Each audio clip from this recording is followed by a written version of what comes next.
Basi napenda nichukue fursa hii niweze kuwakaribisha usiku wa leo, na ili tuweze kuingia moja kwa moja kwa mafundisho yetu ya usiku wa leo.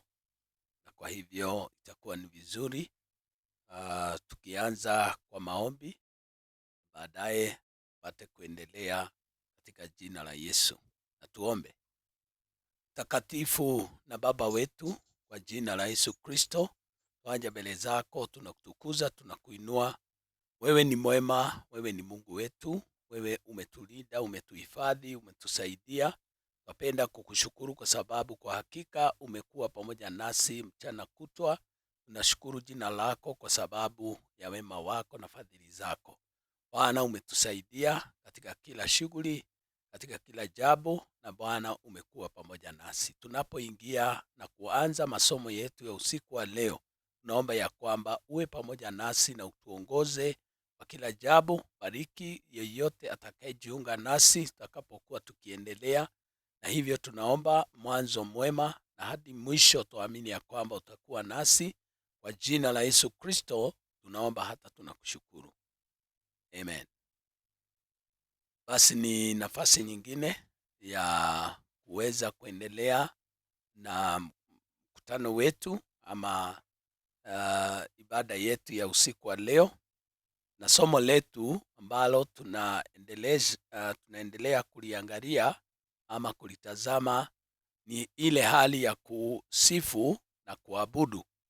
Na tumeendelea hatua kadhaa, na wakumbusha tena, tulianza kuangalia mifano ya makuhani wa zamani, na tumeingia sasa katika ukuhani wa Agano Jipya, na sasa tunaendelea kutoka mahali ambapo tuliweza kuachia jana, na ambapo tutaweza kuangalia njia za kibibilia kwenye kuabudu na kumsifu Mungu. Kwa hivyo itakuwa ni vizuri tutakapokuwa tukiendelea katika jambo hilo.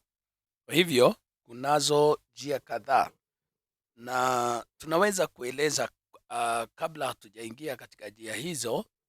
Tunaposema kumsifu Mungu, tunasema kumsifu Mungu ni ile hali ya kupenda ama nasema kupenda ama kupendezwa.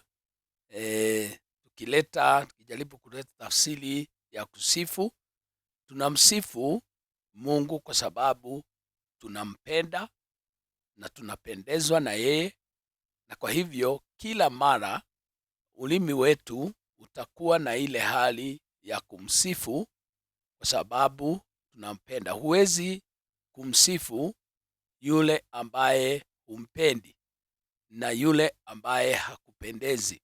Kwa hivyo kwa kusifu, tunasifu Mungu kwa sababu ya kumpenda, na pia tunapendezwa naye, na pia tunasema ya kwamba kusifu pia ni ile hali ya kutoa shukurani kwa ajili ya fadhili zake ambazo tumepokea kutoka kwake, na kwa njia hiyo tunakuwa na sifa moja kwa moja kutoka kwa mioyo yetu. Na tuliweza kusema ya kwamba sifa na pia ile hali ya kumwabudu sharti itoke katika mioyo yetu ama kilindini wa mioyo yetu, isiwe ya kwamba ni kitu ambacho kiko katika midomo yetu lakini haitoki katika roho.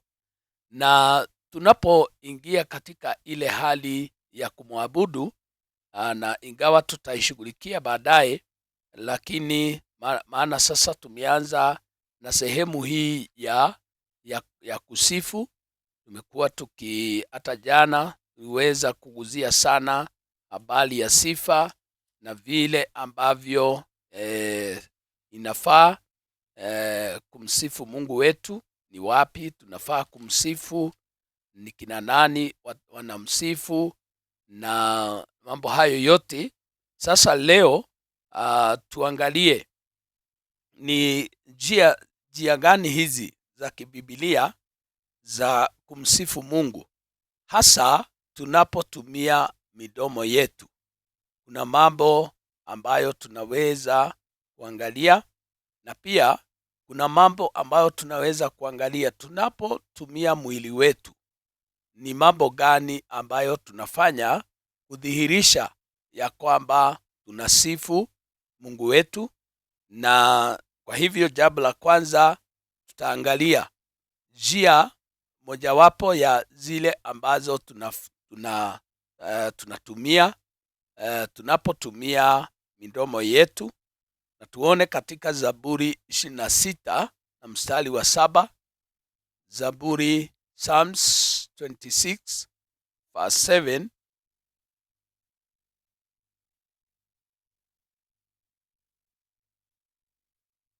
Biblia inasema hivi: ili niitangaze sauti ya kushukuru na kusizimulia kazi zako za ajabu.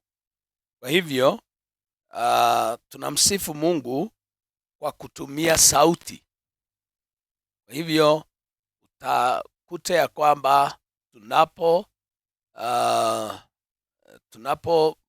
Mungu, nafikiri naweza songeza hivi, naona ya sawa hapo. Katika Zaburi hiyo 26 mstari wa 7 naona ya kwamba mwandishi anasema ili nitangaze sauti ya kushukuru.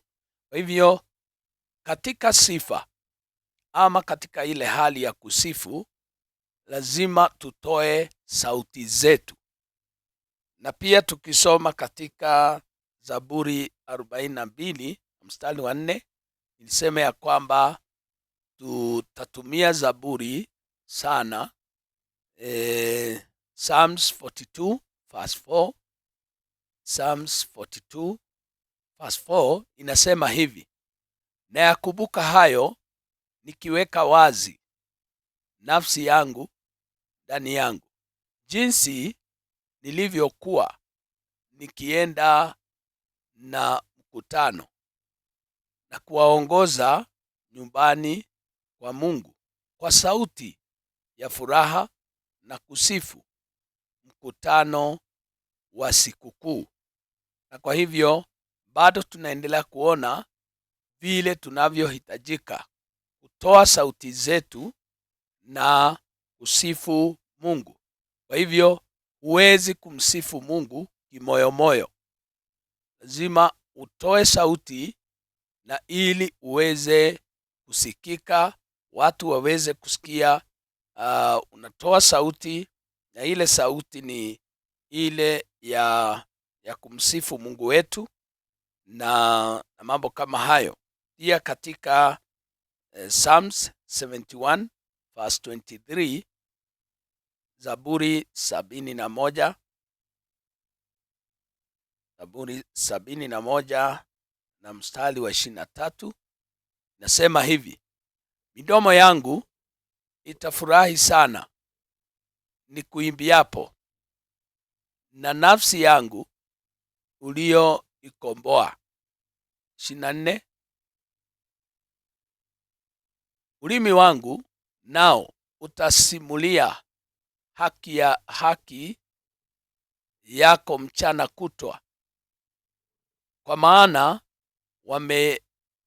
wameaibishwa, wametahayarika wanaonitakia mabaya.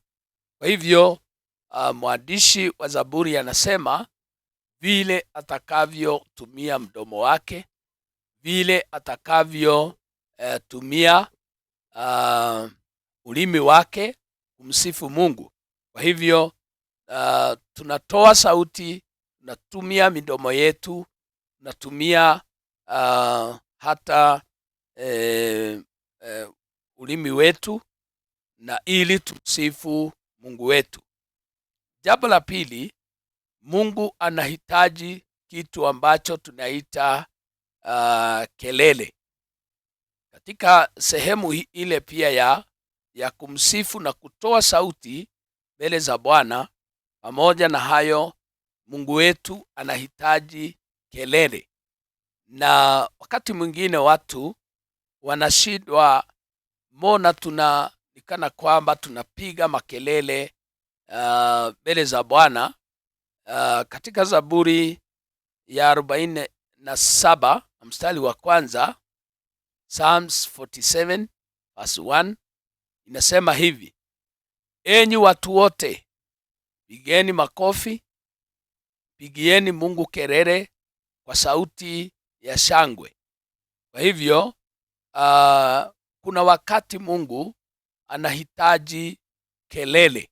Kwa hivyo tunapoelezwa ya kwamba pigeni shangwe na vigelegele, unakuta ya kwamba Mungu anahitaji tuwe tushangilie mbele zake, maana hii ni sauti ya shangwe, ni sauti ya kufurahia mbele za Bwana kwa ajili ya matendo ambayo amefanya katika maisha yetu.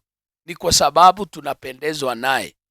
Unaona, hata katika maisha yetu ya kawaida, watu wakishafurahishwa na mtu wanapiga kelele hata bila kuambiwa. Wakisikia jina lake limetajwa na wanampenda, wanapiga makofi, wanapiga kelele, na hii ni kitu ambacho inatoka ndani ya watu hata bila kuelezwa. Kwa hivyo pia na hata Mungu wetu vile watu wanavyoshangilia watu wa hapa duniani, Mungu anahitaji tupige makofi kwa ajili yake, na pia tumpigie kelele. Anahitaji jambo hilo, na tunaweza kuona haya mambo yalitendeka hata katika nyakati za kale, ama katika agano la kale, Old Testament, katika Samueli wa kwanza 4,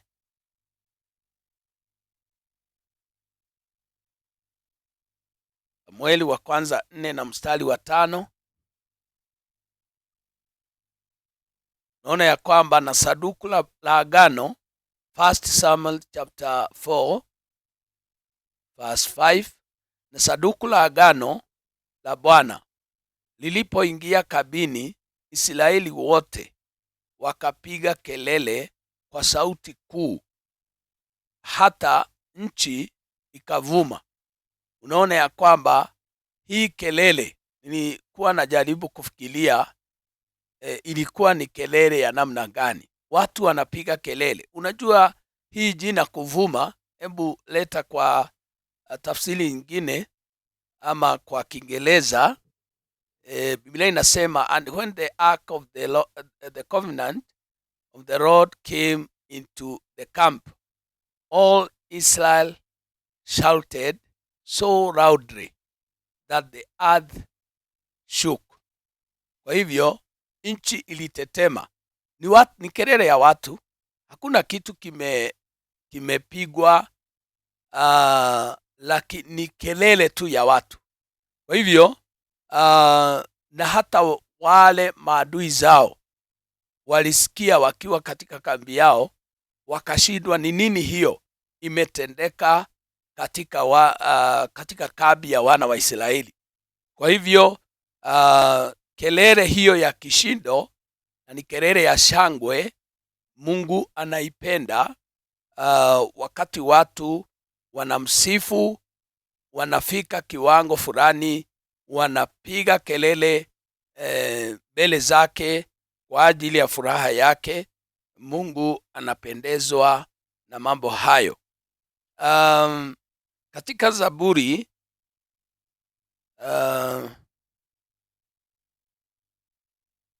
Zaburi 132 132, 132 verse 9. Psalms 132 verse 9. Nasema hivi: makuhani wako na wavikwe haki, watauwa wako na washangilie. Mstari wa 16, hiyo Zaburi. Na makuhani wako makuhani wake nitawavika wokovu, na watauwa wake watashangilia. Kwa hivyo bado inazidi kuelezea ile hali ya kushangilia, na tunaposema kushangilia, na tunasema ya kwamba ni ile hali ya kutoa sauti ya ama kelele, kama vile inavyosema katika Isaya 12 na mstari wa 6.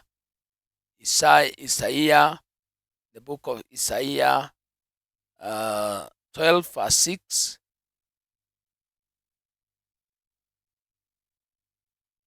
Biblia inasema, paza sauti, piga kelele, mwenyeji wa Sayuni, maana mtakatifu wa Israeli ni mkuu kati yako. Kwa hivyo hata nyakati hizo za Agano la Kale, watu walihitajika kupaza sauti, kupiga kelele, maana Mungu anapendezwa na mambo hayo.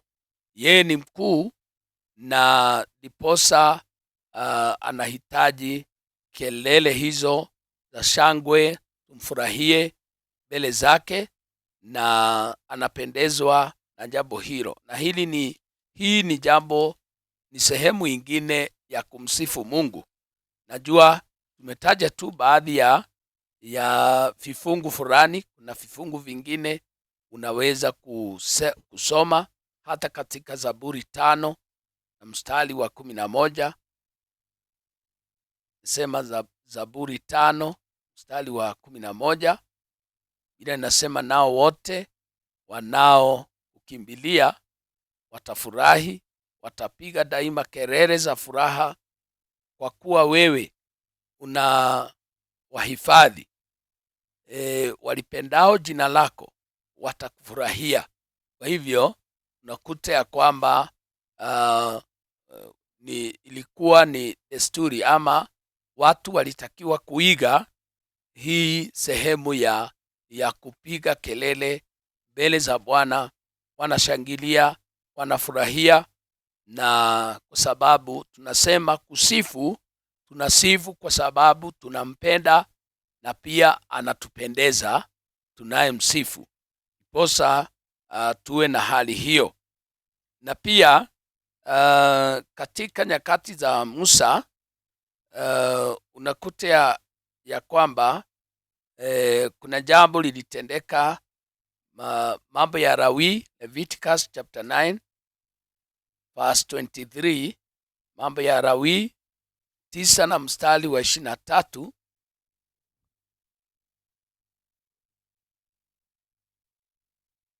Inasema hivi, kisha nimesema ni mambo ya Lawi, mambo ya Walawi 9 na mstari wa 23.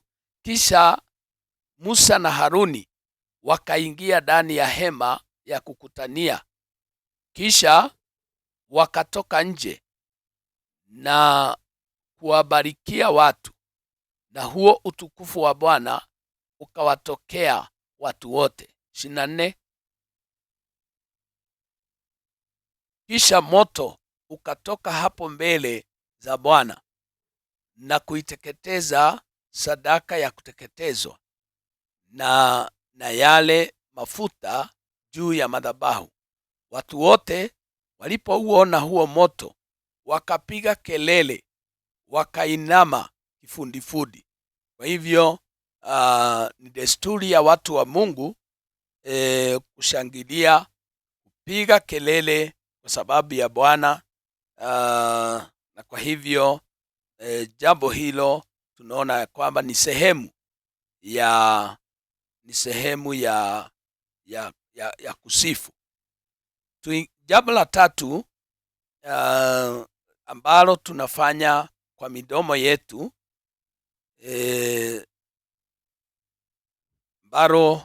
kwa midomo yetu ni mambo matatu yanayohitajika. Ni ile kutoa sauti zetu.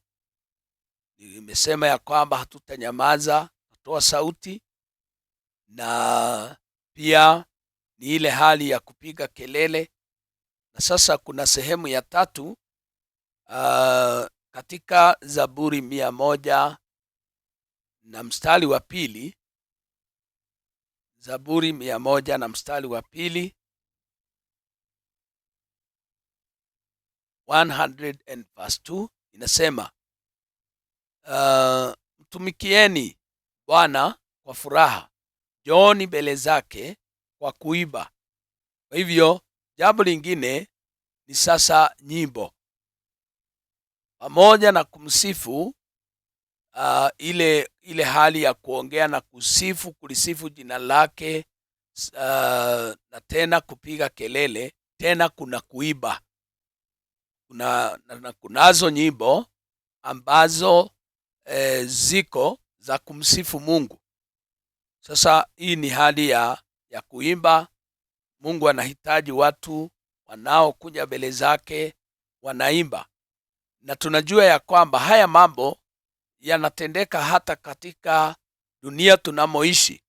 Wafalme ambao ni wa dunia hii, unakuta ya kwamba kuna watu wanainuka wanawasifu kwa maneno yao, wakiketi pale wanawasifu.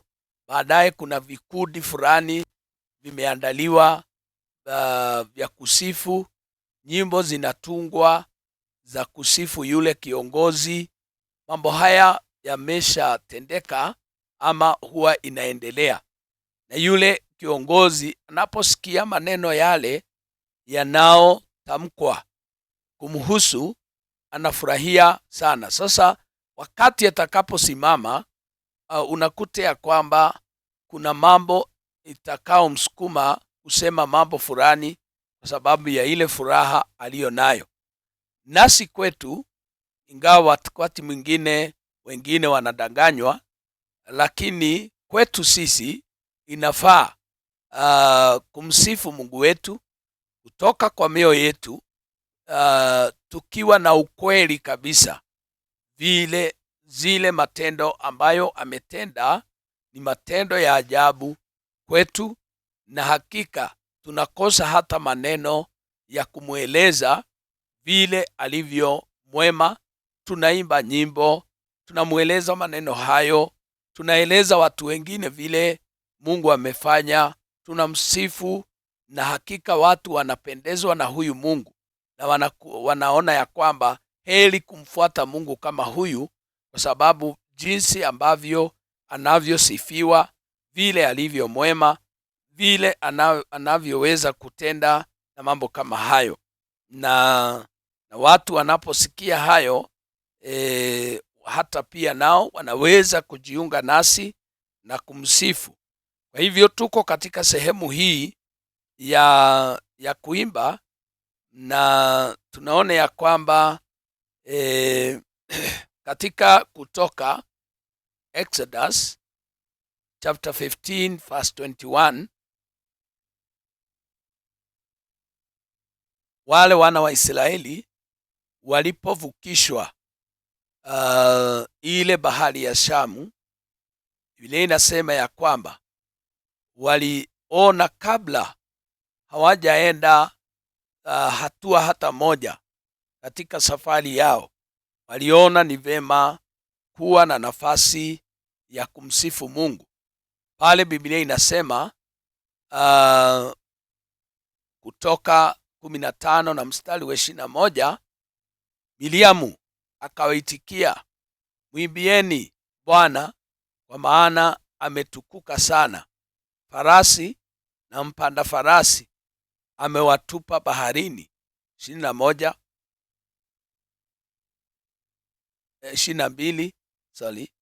Musa akawaongoza Israeli waende mbele kutoka bahari ya Shamu, nao wakatokea kwa jangwa la Shuri, wakaenda safari ya siku 3 jangwani wasione maji. Okay, pale nyuma ndipo unakuta ya kwamba Mariamu aliongoza watu katika ile hali ya kusifu. Kuna wimbo uko pale katika hiyo sura ya 15 ambapo Biblia inasema ya kwamba Mariamu aliweza kuchukua tari mkononi mwake na akaweza kuongoza watu katika ile hali ya ama zile ngoma alizochukua, na wakaanza kucheza mbele za Bwana, wakamsifu, wakamuinua Bwana. Hiyo ukisoma katika mstari wa 20 utakuta kuna maneno hayo. Kwa hivyo wakawa na ile hali ya kusifu, maana Mungu amewavukisha bahari. Ni jambo ambalo halikutendeka wakati mwingine, ni jambo la ajabu. Walistaajabu kabisa, waliona vile Mungu amewaokoa, waliona vile adui zao wameangamia, na sasa wako sawa, wako salama. Kwa hivyo kinywani mwao walikuwa na wimbo mpya, walikuwa na wimbo. Na hivyo Mungu anahitaji tuimbe, na tuimbe nyimbo za sifa ili tuweze kuendelea kumsifu kwa sababu ya matendo yake na jambo kama hilo. Pia tukisoma pia katika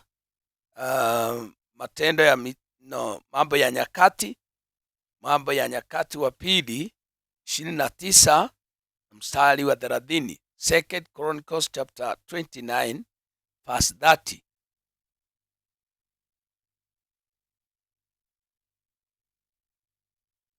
Biblia inasema hivi, 2 Chronicles chapter 29 verse 30.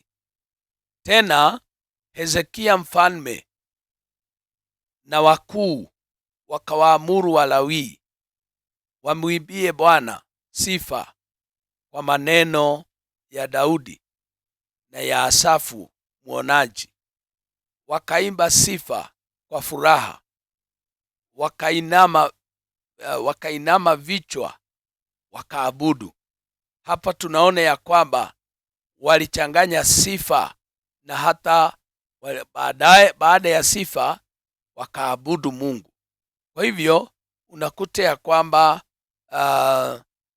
watu wa Mungu waliweza kuulizwa waweze kusifu, na wasifu wakiwa wamefurahi kwa sababu ya Mungu. Maana sifa inatakiwa watu ambao wanasifu wawe ni watu ambao wana furaha, wanaweka mambo yao kando, shida zao na matatizo yao kando, wanaona ukuu wa Mungu, wanamsifu, wanamuinua, wanamshangilia kwa sababu ya vile alivyo, na pia kwa vile anavyopendeza. Inafaa kumuinua, kumuimbia, na kwa hivyo nakuta ya kwamba na haya. Zaburi 30 na mstari wa 4. Zaburi 30 chapter 30 verse 4 nasema, muimbieni Bwana zaburi, enyi watauwa wake, na kufanya shukurani. Tulisema ya kwamba ile sifa inachukuana, imebembana, imeshikana na shukurani. Sifa ni sehemu moja ya shukurani.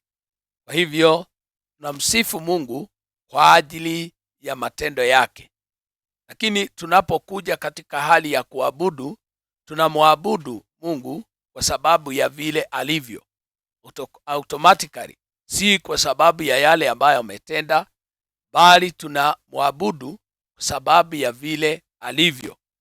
Na hapa tunamsifu kwa sababu ya matendo yake. Kwa hivyo tuna shukurani kwa mioyo yetu, maneno yetu lazima yawe yanashukuru Mungu kwa ajili ya matendo yake, na tunamsifu sababu tuko hai na mambo kama hayo.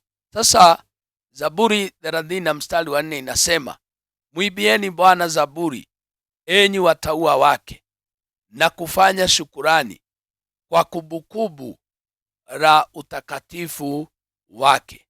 Tunapokumbuka vile alivyo mtakatifu, tunapoangalia matendo ambayo amefanya, tunamuimbia zaburi, tunaimba mbele zake, na Mungu anatarajia, na ni sababu moja ilitufanya tuubwe, ili tuweze kumuimbia na kuimba mbele zake, na tukiimba tunafurahia, na hata watu wa mataifa wataona kwa hakika huyu Mungu wetu anapendeza na tunampenda, na ndiposa tunamuimbia na anapendezwa na mambo hayo. Kwa hivyo unakuta katika Waefeso 5:19 kunazo nyimbo mbalimbali ambazo tunajulishwa ni vema kutumia nyimbo hizo ili tuweze kumsifu. Biblia inasema hivi, Waefeso 5, Ephesians chapter 5 verse 19, Ephesians chapter 5 verse 19 inasema hivi, mkisemezana kwa zaburi na tenzi na nyimbo za rohoni, huku mkiimba na kumshangilia Bwana mioyoni mwenu. Unakuta ya kwamba Biblia inasema tusemezane kwa zaburi. Hiyo ni sehemu ya nyimbo za zaburi, na hata kuna zaburi ambazo zilitungwa kama nyimbo, na kuna watu wana uzoefu wa kuimba zaburi hizo kama nyimbo, maana zilitungwa kama nyimbo. Na pia kuna tenzi, na huwa tuna zile nyimbo za tenzi, na pia kuna nyimbo za rohoni. Bado Paulo alihimiza watu badala ya kulewa na mvinyo, alihimiza watu ya kwamba walewe na Roho Mtakatifu, na baadaye anawashauri ya kwamba ni vema kusifu Mungu kwa zaburi na tenzi na nyimbo za rohoni, na watu wakifanya hivyo waimbe wakishangilia Bwana mioyoni mwao. Na hivyo ndivyo tunastahili kufanya. Hata katika Wakolosai 3:16, baada ya kueleza watu ya kwamba tuwe na wingi wa neno, baadaye tunaelezwa pia vile zile nyimbo ambavyo tunafaa kusifu. Colossians chapter 3 verse 16 inasema hivi, neno la Kristo na likae kwa wingi ndani yenu katika hekima yote, mkifundishana na kuonyana kwa zaburi na nyimbo na tenzi za rohoni, huku mkimwimbia Mungu kwa neema mioyoni mwenu. Kwa hivyo bado tunasoma haya ili tuone ya kwamba sifa haikuwa ni wakati ule wa Agano la Kale. Hata katika Agano Jipya bado linaendelea kutuhimiza vile ambavyo inafaa tumuimbie Mungu kwa ajili ya neema mioyoni mwetu, na tuimbe zaburi, nyimbo na tenzi za rohoni na mambo kama hayo. Kwa hivyo ni vizuri kujua ya kwamba kunazo nyimbo. Mungu anafunulia watu wengine nyimbo nzuri sana ambazo zinaambatana na neno la Mungu na matendo ya Mungu yale ambayo amemtutendea. Na kwa hivyo unakuta ya kwamba nyimbo zile zina wingi na zina utajiri wa kuendelea kumsifu Mungu wetu. Hiyo ni sehemu inayofanywa na midomo yetu. Tunatoa sauti, tunashangilia na pia tunaimba. Na sasa tuangalie ni matendo ambayo tunadhihirisha kuimba ama kusifu tukitumia mwili wetu. Kwa hivyo pia ni vema kuangalia tunastahili kutumia mwili wetu kwa jinsi gani inapokuwa sasa ni mambo ya kuimba ama kusifu. Tumie jina hilo kusifu. Katika Zaburi 33 na mstari wa 8,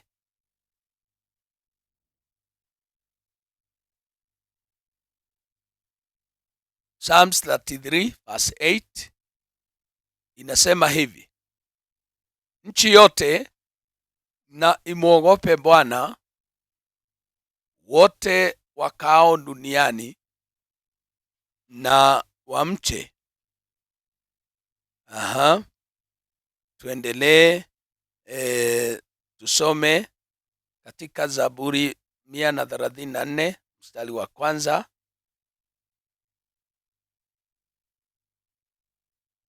Ili nikuletee jambo la kwanza ambalo tunahitaji kufanya. Psalms 134 verse 1. Tazama enyi watumishi wa Bwana, mhimidini Bwana nyote pia, ninyi mnaosimama usiku katika nyumba ya Bwana. Mwili wa mwanadamu, mwili wa mtu anatakiwa wakati mwingine kumsifu Mungu akisimama. Kwa hivyo jambo la kwanza kuhusiana na mwili ni kule kusimama. Kosa huwa tunaeleza watu simameni ili tuweze kumsifu Mungu. Ingawa watu wakati mwingine wanasifu kama wameketi, lakini kuna uzuri pia wakati watu wamesimama.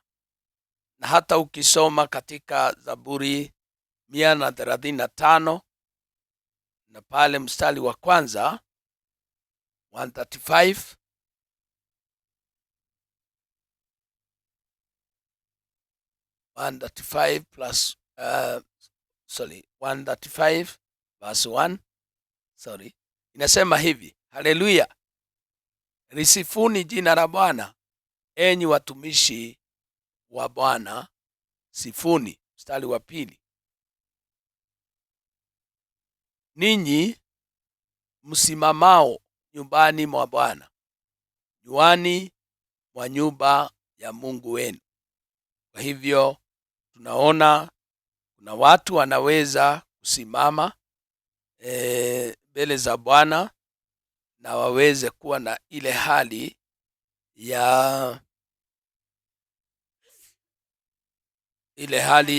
ya kumsifu Mungu. Jambo la pili, kile ambacho tunahitajika kufanya, tukirudi katika hiyo 134, tusome sasa mstari wa pili. 134 verse 2 nasema hivi: painulieni patakatifu mikono yenu na kumhimidi Bwana. Unaona, jambo la pili, mtu akisimama anafaa, tunaposifu Mungu anaweza kuinua mikono yake mbele za Bwana. Kwa hivyo unatumia mwili wako. Kwa hivyo mambo mengine ambayo tunaambiwa tufanye tunapokuwa katika ibada na kumwabudu Bwana, ni vizuri kuona ya kwamba ni mambo ya kimaandiko ama ya Biblia ambapo tunaelezwa ni vizuri. Hata ukisoma katika Zaburi 28 na mstari wa 2 pia inarudia hii sehemu. 28 verse 2, na tusome pia katika Zaburi 143 verse 6. Psalms 143 verse 6.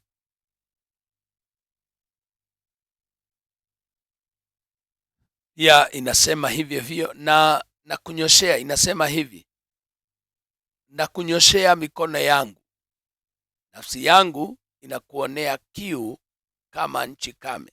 Kwa hivyo unakuta ya kwamba mwandishi huu wa Zaburi nasema na kunyoshea mikono yangu.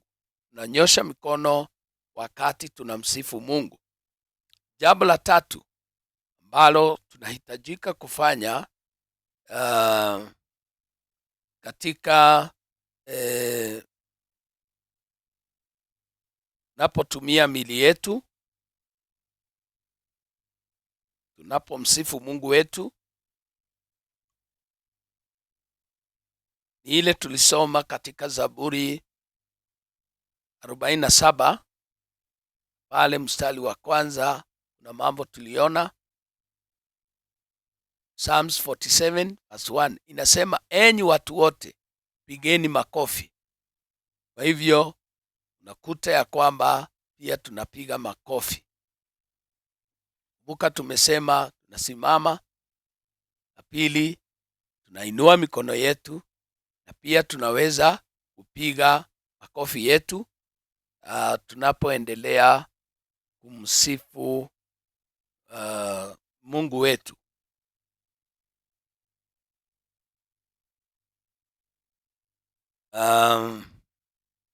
Jambo lingine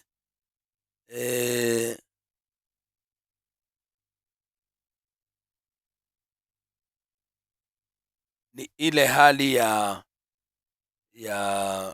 kucheza mbele za Bwana. Katika Zaburi 149 verse 3, 149 verse 3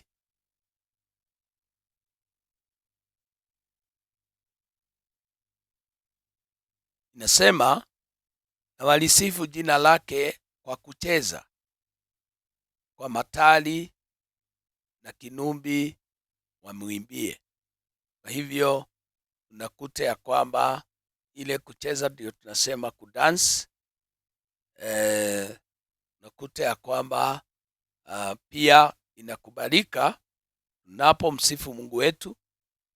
Ni vizuri tunasoma haya, maana kuna wengine wanapingana na mitindo na jinsi ambavyo watu wanaiba, watu wanarukaruka, watu wanapiga makofi, na wao wamezoea kusimama, na wengine wanasema hata Mungu hahitaji kuibiwa nyimbo za sifa, ati ya kwamba anahitaji tu kuabudiwa, na wao wanaabudu tu bila kusifu, na wanaamini hiyo ndiyo Mungu anataka. Sasa tunasoma na wewe na kuona ya kwamba Mungu anahitaji turukaruke mbele yake. Hata unaposoma katika Zaburi 150 na mstari wa 4, inarudia hiyo: msifuni kwa matali na kucheza, msifuni kwa zeze na firibi. Hizo vitu zote zinahitajika katika sifa tunapoendelea kumsifu Mungu wetu. Na kwa hivyo tunaona mwili unapofika habari ya kusifu, nafanya mambo haya. Bado ukiwa katika hali ya kuabudu, nakuta ya kwamba unakupiga magoti na kule kuangalia kifurifuri, kuna mambo kama hayo mbele za Bwana. Na kwa hivyo sasa hii tumeguzia ile sehemu ya kusifu, na tena kuna mambo mengine ambayo tunaweza kuangalia na kuona inayohitajika wakati tunamsifu Mungu wetu. Na kwa hivyo naamini ya kwamba tunaandamana vizuri na tumeendelea kuangalia mambo kama yale. Tukiangalia mifano ya kucheza katika Biblia, pia tunaona katika hiyo ambayo tulisoma katika Kutoka 15 mstari wa 20, vile Mariamu yule dada yake Haruni dada yake Musa ambaye alikuwa ni nabii mke, vile Biblia inasema na Miriamu nabii mke ndugu yake Haruni akatoa tari mkononi mwake, wanawake wakatoka wote wakaenda nyuma yake wenye matari na kucheza. Kwa hivyo walikuwa na wakati mzuri sana wa kufurahia mbele za Bwana, wakarukaruka mbele za Bwana kwa sababu ya ile hali. Pia katika Judges, in the book of Judges chapter 11 verse 34, kitabu cha Waamuzi 11 na mstari wa 34, inasema hivi: kisha Yefitha akafika Mispa nyumbani kwake, atazama binti yake akamtokea kumlaki na matali na machezo, naye alikuwa ni mwanaye pekee, hakuwa na mwingine, mwana wa wara binti aliye ila yeye. Unakuta huyu binti yeye alikuwa anafurahia kwa sababu alijua baba yake alienda katika vita, na katika ile hali ya kwenda vita si lazima mtu arudi. Kwa hivyo alishangilia sana mbele za Bwana alipoona baba yake amerudi, lakini kumbe baba yake alikuwa ameweka nadhiri ya kwamba kile kitakacho mlaki kutoka kwake nyumbani basi kitakuwa ni dhabihu mbele za Bwana. Lakini yeye alikuwa akirukaruka kwa sababu ya furaha, kwa sababu amepata kuona. Pia tunaona Daudi pia alicheza, alionekana akicheza mbele za Bwana. Samueli wa pili 6 na mstari wa 14, 2 Samuel chapter 6 verse 14,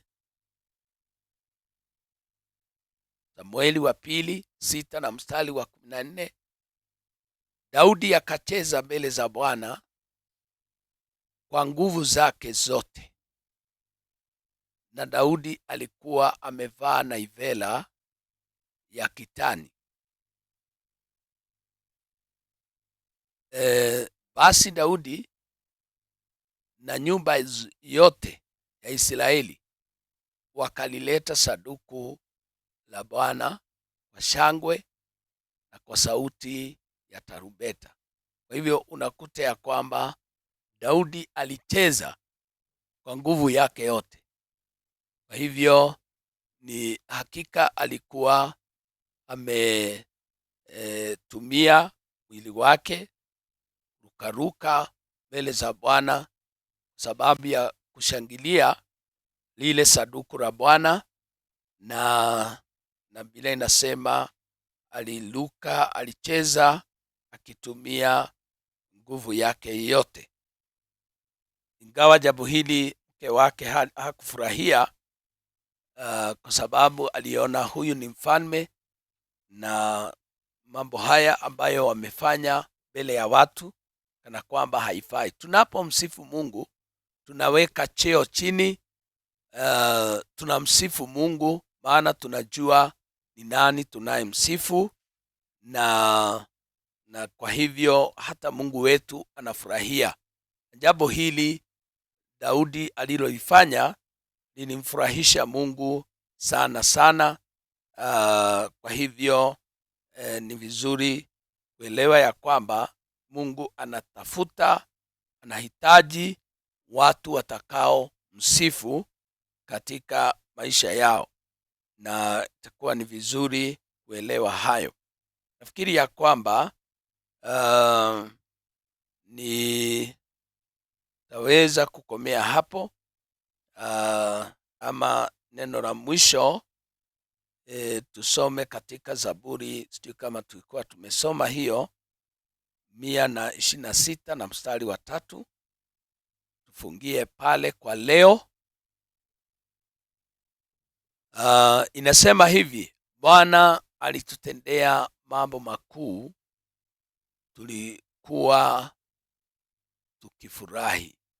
Kwa hivyo tunapokumbuka ya kwamba yale mambo Bwana ametutendea na ni mambo makuu, ni vizuri tumfurahie, na hatuna budi kumchezea, kuinua mikono yetu mbele zake, kurukaruka mbele zake, na tupige shangwe ama kelele ya shangwe. Hayo yote Mungu wetu anahitaji.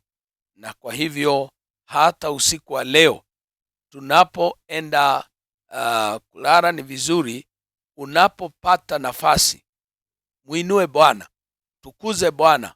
Hebu watu waangalie, waone kana kwamba wewe hauna taratibu wakati mwingine, lakini ni kwa sababu ya kufurahia Mungu wako na yale matendo ambayo amekutendea. Iposa tumemalizia na neno hili kusema ya kwamba ukiangalia mambo makuu ambayo Bwana amekutendea, wewe hauko hospitalini. Ukienda zile hospitali sana sana zile za rifaro, uone vile wale watu ambao ni wagonjwa na vile hali walio nayo, utashangaa na utaona kabisa. Ukipata nafasi, unaweza kumuinua Mungu wako bila kuogopa watu, bila kuangalia watu, na Mungu atapendezwa na sifa hizo. Kwa hivyo Mungu awabariki sana, na nitoe nafasi hii tujue kana kwamba kuna mtu aliye na swali lolote lile, na ili ya kwamba tuweze kulinakili mahali na ama kulijibu moja kwa moja, itakuwa ni vizuri. Nyamaza hivyo tujue kama kuna mtu aliye na swali, na ili baadaye tuweze kuomba maombi ya kufunga, na itakuwa ni vizuri. Na tukutakie usiku wa baraka katika jina la Yesu. Asanti kwa sababu ya kujiunga nasi usiku wa leo, tunapoendelea kutazama jinsi ambavyo inafaa kumsifu Mungu wetu, na itakuwa ni vizuri. Kwa hivyo sababu naona ya kwamba hakuna swali lolote ambalo linaonekana pale, takuwa na nafasi ya kumshukuru Mungu sababu ya kuwa nasi usiku wa leo, na Mungu atatubariki. Na tuombe.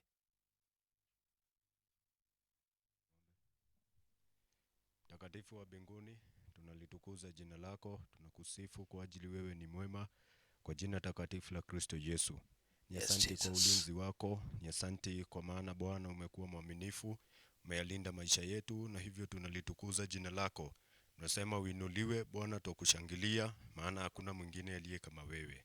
Ni asante maana umekuwa na kila mmoja, mhusika yeyote ambaye Bwana umemwezesha kuwa pamoja nasi katika darasa la leo. Bwana tunakutukuza maana umemwezesha kuwa na nafasi njema ya kuendelea na mafundisho haya ya kukutukuza na kulisifu jina lako.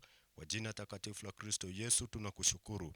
Tunasema ni asante usiku wa leo maana utaendelea kutulinda, utatuwezesha hata kukutana siku ya kesho, maana tunaliamini katika jina lako, na Bwana utatukuzwa. Kwa jina takatifu la Kristo Yesu tunaomba na kuamini. Amen. Amina. Barikiweni sana, muwe na usiku wa baraka. Pia kesho saa 2 hadi saa 3 tutaweza kukutana na kuendelea na somo hili letu la kusifu na kuabudu. Barikiweni sana, asanteni, muwe na usiku wa baraka. God bless you.